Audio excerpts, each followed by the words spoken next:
శ్రీ గురుభ్యో నమః.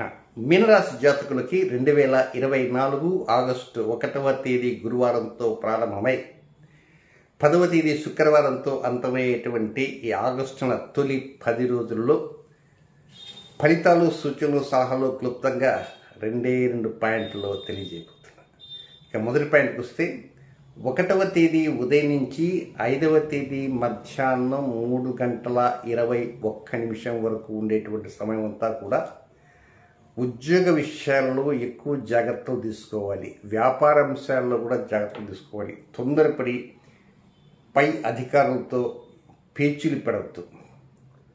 పై అధికారి ఏదైనా చిన్న మాట కనుక అంటే నేను రాజీనామా చేసేస్తాను, నాకు ఇష్టం లేదండి, అదండి ఇదండి అనేవారు ఉంటారు. కనుక అలాంటి వాటి జోలికి వెళ్ళకూడదు. ఈ రోజుల్లో ఉద్యోగంకి రాజీనామా ఇచ్చినా ఉద్యోగం పోయినా దొరకటం చాలా కష్టంగా ఉంది. కనుక మీరు చేసే ఉద్యోగం చాలా గొప్ప ఉద్యోగం. మీరు సంపాదించే డబ్బు ఇతరుల కంటే అధికంగా సంపాదిస్తానేటువంటి ఫీలింగ్ తెచ్చుకోండి. అది ఉద్యోగం కావచ్చు, వ్యాపారం కావచ్చు, స్వయంపాద రంగం కావచ్చు, ఏదైనా కాంట్రాక్ట్లు కావచ్చు, ఏదైనా సరే అది ఒక లక్ష్మి అనే సంపద మనకు వస్తున్నది దానివల్లనే అనేటువంటి దృష్టిలో ఉండటానికే ప్రయత్నం చేయండి.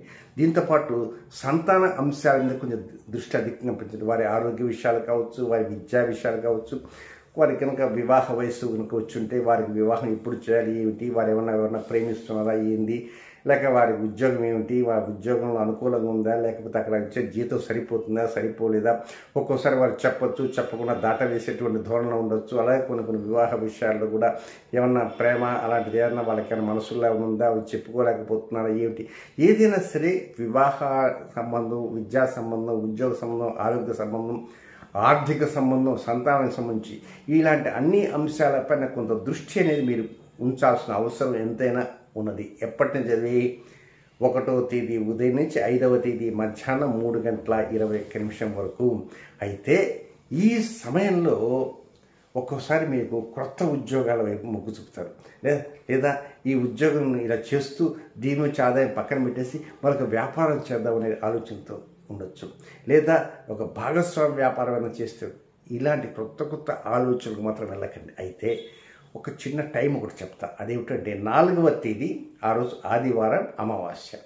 అమావాస్య రంగన అమ్మో అమావాస్యరా, పైగా ఆదివారం అమావాస్య చాలా మంచి రోజు కాదు, ఏ కార్యక్రమం మొదలుపెట్టకూడదు అని అనుకుంటారు. బట్ 4వ తేదీ ఆదివారం ఆషాఢ అమావాస్య. ఆ రోజు పుష్యమి నక్షత్రం. ఉదయం నుంచి మధ్యాహ్నం 1:26 వరకు అద్భుతమైనటువంటి సమయము. రవి పుష్య యోగము అని అంటారన్నమాట. కనుక అలాంటి రవి పుష్య యోగంలో వివాహ సంబంధమైనటువంటి అంశాలు తప్పించి ఇంకా ఎలాంటి అంశాలైనా సరే భేషుగా ముందుకు వెళ్ళవచ్చు. నిర్ణయాలు చేయవచ్చు, కొనుగోలు చేయవచ్చు, అడ్వాన్స్లు ఇవ్వచ్చు, మొదలు పెట్టవచ్చు, శ్రీకారం చుట్టవచ్చు. కానీ వివాహానికి సంబంధించి మాత్రం తాట తీస్తుంది ఆ సమయంలో మొదలు పెడితే. కనుక అలాంటి ఏదైనా మా అబ్బాయికి మీ అబ్బాయిని ఇద్దామండి, ఈరోజు బాగుందట, ఏదో రవి పుష్యయోగం ఉంటా చాలా మంచిదని చెప్పి అది ఖాయం చేస్తూనే ఉంటారు. అలాంటి ఖాయాలు గీయాలు మాత్రం జాంతా ఉన్నాయి.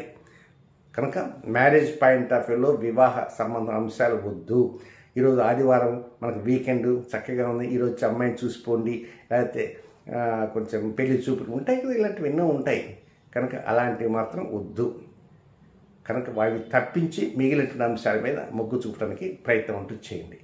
ఇది మొదటి పాయింట్. ఇక 2వ పాయింట్ 5వ తేదీ మధ్యాహ్నం 3:21 ప్రారంభమై 10వ తేదీ అర్ధరాత్రి వరకు ఉండేటువంటి సమయం మాత్రం జంఝామృతంగా ఉంటుంది, చాలా జోరుగా ఉంటుంది. అసలు మీరు ఊహించలేనటువంటి పరిస్థితి ఉన్నట్టు కనిపిస్తుంది. ఎక్కడ స్పీడ్ బ్రేకర్ ఉండవు. ఒకరి ఉన్న పలంగా ఎక్కడన్నా స్పీడ్ బ్రేకర్ వస్తే అంతా మన మంచికే ఈ స్పీడ్ బ్రేకర్ వచ్చింది అనుకుంటారు. కనుక దాంపత్య జీవితంలో కొత్త ఆలోచనలు వస్తాయి. శ్రీమతికి శ్రీవారు, శ్రీవారికి శ్రీమతి, చాలా వరకు ఇచ్చిపుచ్చుకోవటాలు బాగా ఉంటాయి. ఇలాంటి ఇచ్చిపుచ్చుకోవటంలో శ్రావణ మాసం వస్తున్నా కొన్ని టెండర్స్ కూడా పడిపోతుంటాయి. పట్టుచీరలు కొందామను, బంగారు నగలు కొందామను, ఏవో రకరకాల వాళ్ళ కోరికలు ఉంటాయి కదా శ్రావణ మాసం తర్వాత. కనుక అలాంటి శ్రావణ మాసం కనుక ఈ సమయంలోనే వారు అడుగుతారు. అడిగిన కోరిక నెరవేర్చాల్సిన అవసరం వస్తుంది. ఎటు తిరిగి నెరవేరుస్తారు. అప్పో సొప్పో చేస్తారు, మొత్తం మీద పని జరుగుతుంది, చాలా అనుకూలంగా ఉంటుంది. పైగా వివాహం కానటువంటి వారికి కూడా ఈ సమయం అంటే 5, 6, 7, 8, 9, 10 చక్కగా అనుకూలంగా సెకండ్ పాయింట్ ఉంటుంది. ప్రేమికులకు కూడా మెరుగైన ఫలితాలు వచ్చే అవకాశాలు కూడా ఉంటాయి. నెక్స్ట్ మరొక ముఖ్యమైనది ఏంటి, వ్యాపారంలో కూడా జాయింట్ వెంచర్స్ ఉంటాయి. భాగస్వామ్య వ్యాపారాలు చేసేవారు ఉంటారు. అలాంటి వ్యాపారాలు చేసేటువంటి వారు కూడా చక్కగా అనుకూలత ఉంటాయి. ఇలాంటి అనుకూలతలు ఉన్నటువంటి ఈ సమయంలో ఒక చిన్నపాటి విషయం చెప్తా. అది ఎప్పుడంటే 9వ తేదీ శుక్రవారం. ఆ రోజు హస్తా నక్షత్రము అంటారు. ఏంటి ఆ రోజు నక్షత్రం? హస్తా నక్షత్రం. ఇప్పుడు మీ శ్రీమతి మిమ్మల్ని ఒక బంగారు నగ కావాలి, లేకపోతే పట్టు చీర కావాలి, లేకపోతే ఏదో ఒక వస్తువు కొనాలనుకుంటారు. దంపతులుగా ఉండేటువంటి వారు, లేదా ప్రేమికులుగా ఉండేవారు, లేక ఇటీవల కాలంలో వివాహం అయినట్టుంటారు, లేదా త్వరలో వివాహం చేసుకోబోయేవారు, లేక జాయింట్ వెంచర్స్ పార్ట్నర్స్, వీళ్ళకి మాత్రమే, సింగిల్ పర్సన్స్ మాత్రం కాదండి. ఇలాంటి వారికి ఏంటంటే సపోజ్ శ్రీమతి చీర కావాలండి, సరే తప్పకుండా చేద్దాం అని 9వ తేదీ శుక్రవారం హస్తా నక్షత్రం కదా, ఆ రోజు ఉదయం సాయంత్రం లోపల ప్రత్యేకంగా మీరు కావాలంటే బట్టలు కొనుక్కోండి, శ్రీవారు బట్టలు కొనుక్కోండి. శ్రీవారు శ్రీమతి కొనుక్గా బట్టలు కొనవద్దు, శ్రీమతి శ్రీవారి కొనుక్గా కొనవద్దు. శ్రీమతి తనంతర తాను బట్టలు కొనుక్కుంటే అది వేరే విషయం అండి. శ్రీమతి తను ఏం చేస్తుంది, తను పక్కింటి ఆవిడ ఇద్దరు కలిసి చట్టా బట్టలు వేసుకుని పోయి ఎక్కడో సౌత్ ఇండియా షాపింగ్ మాల్కి పోయి బట్టలు కొనుక్కుంటారు, అది వేరే విషయం. అలాగే మీ అంతటి మీరే పోయి మా శ్రీమతికి ఒక పట్టు చీర కొనాలనుకుంటాం అని చెప్పి కొనాలనుకోండి, ఆ కొన్న తర్వాత పట్టు చీర పక్కన పెట్టి ఏదో రకమైన సమస్య కూర్చుంటుంది. లేదా ప్రేమికులుగా ఉండేవారు వారిని ఆశ్చర్యచకితులు చేద్దామని చెప్పి ఒక మంచి గిఫ్ట్ లాంటిది ఏదో ఒకటి తీసుకుపోయి ఇద్దాం అనుకోండి, మొదటికే మోసం వస్తుంది. కనుక 9వ తేదీ శుక్రవారం కాకుండా 8వ తేదీ కొనుక్కోండి, లేదా 10వ తేదీ కొనండి. కానీ 9వ తేదీ శుక్రవారం పర్పస్ మాత్రం ఇది కాదు. ఎవరి పాటికి వారు ఇండివిజువల్ కొనుక్కునేదైతే చక్కగా కొనుగోలు చేయవచ్చు. ఈ ఒక్క విషయాన్ని మాత్రం గుర్తుంచుకోండి. ఇక నెక్స్ట్, ఈ మీన రాశిలో జన్మించిన జాతకులకు కొన్ని వ్యతిరేక సమయాలంటూ ఉన్నాయి కనుక అవి కూడా చెప్తారు. అది పూర్వాభాద్ర నక్షత్ర 4వ పాదంలో జన్మించిన జాతకులకి 8వ తేదీ గురువారం రాత్రి 11:34 నుంచి 10వ తేదీ సూర్యోదయం వరకు వారికి అనుకూలమైన సమయం కాదు.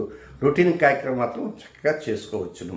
నెక్స్ట్, ఉత్తరాభాద్ర నక్షత్రంలో జన్మించిన మీన రాశి జాతకులకి 10వ తేదీ ఉదయం నుంచి 11వ తేదీ ఉదయం వరకు వారికి అనుకూలమైన సమయం కాదు. రొటీన్ కార్యక్రమం మాత్రం చేసుకోవచ్చు. నెక్స్ట్, చివరి నక్షత్రం రేవతి నక్షత్రం. రేవతి నక్షత్రంలో జన్మించిన మీన రాశి జాతకులకి వారికి 1వ తేదీ గురువారం ఉదయం 10:24 నుంచి 2వ తేదీ శుక్రవారం ఉదయం 10:59 వరకు వారికి అనుకూలమైన సమయం కాదు. కనుక ఈ అనుకూల కానిటువంటి సమయాల్లో ముఖ్య కార్యక్రమాలు విసర్జించి మిగతా కార్యక్రమాలకి రొటీన్ కార్యక్రమాలతో చక్కగా చేసుకుంటూ ఉండండి. ఏదైనా గుర్తుంచుకోండి, 4వ తేదీ రవి పుష్యయోగము అద్భుతమైనటువంటి యోగం ఉంది కనుక వివాహ నిర్ణయాలు తప్పించి మిగతా వాటికి శ్రీకారం చుట్టండి. 9వది శుక్రవారం ఫ్రమ్ సూర్యోదయం సూర్యాస్తమం, వీళ్ళతో 9వ ఫుల్ డే అనుకోండి.